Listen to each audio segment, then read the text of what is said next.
আজকে রান্না করে দেখাবো ট্যাংরা মাছ দিয়ে করলা আলুর ঝোল। অনেকেই কিন্তু করলা তিতা লাগে জন্য করলা খেতে পছন্দ করেন না, তবে এই রেসিপিতে একবার রান্না করে দেখতে পারেন। করলা কিন্তু আর তিতো লাগবে না, আপনিও করলার প্রেমে পড়ে যাবেন। লবণ আর হলুদ দিয়ে করলা আমি ভেজে উঠিয়ে রাখবো। ওই কড়াইয়েই দিয়ে দিব আলুতেও আমি লবণ আর হলুদ মেখে ভেজে নিব। আলু আর করলা আমি প্রায় 70% মতো সিদ্ধ করে নিব। এই রকম অবস্থায় ভেজে উঠিয়ে রাখবো। একটা হাঁড়িতে দিয়ে দিলাম পরিমাণ মতো তেল, আস্ত জিরা, তেজপাতা আর বেশ কিছুটা পেঁয়াজ কুচি। করলাতে কিন্তু পেঁয়াজের পরিমাণ একটু বেশি দিতে হয়, তাহলে করলার তরকারি খেতে বেশি ভালো লাগে। পেঁয়াজটা যখন নরম হয়ে আসবে তখন আমি এখানে দিয়ে দিব কাঁচামরিচ আর পেঁয়াজটা আমি ততক্ষণ পর্যন্ত ভেজে নিব যতক্ষণ পর্যন্ত না পেঁয়াজটা বেরেস্তার কালার হয়ে আসে। দিয়ে দিব হলুদের গুঁড়া, শুকনো মরিচ গুঁড়া, আদা রসুন বাটা, স্বাদ অনুযায়ী লবণ।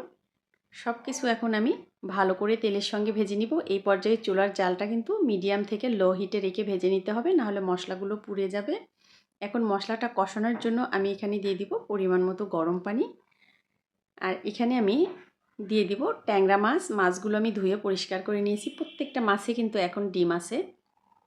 মাছগুলো একটু বড় সাইজের। এই ট্যাংরা মাছ কিন্তু একটু শক্ত হয়, খুব সহজে কিন্তু এটা ভেঙে যায় না।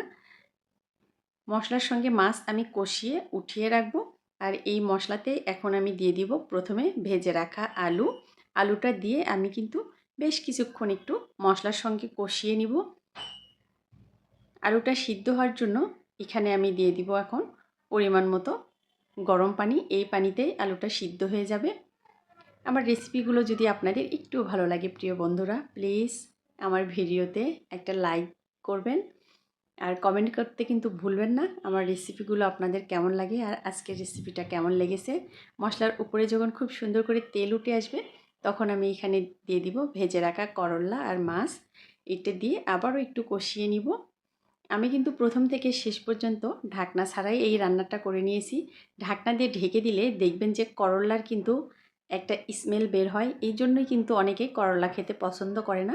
এইভাবে একবার রান্না করে দেখতে পারেন, এটা খেতে কিন্তু খুব ভালো লাগে। আমি এখন এখানে পরিমাণ মতো দিয়েছি ঝোলের জন্য পানি। ঝোল যখন একদম ফুটে আসবে তখন এখানে দিয়েছি খুব সামান্য একটু মাছের মশলা। এটা অপশনাল, আপনি চাইলে নাও দিতে পারেন।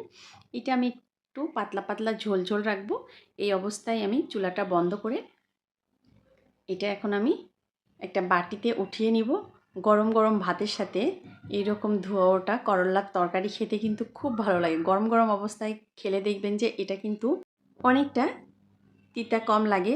আজ এ পর্যন্তই। সবাই ভালো থাকবেন, সুস্থ থাকবেন, নিজের এবং নিজের পরিবারের খেয়াল রাখবেন। আল্লাহ হাফেজ।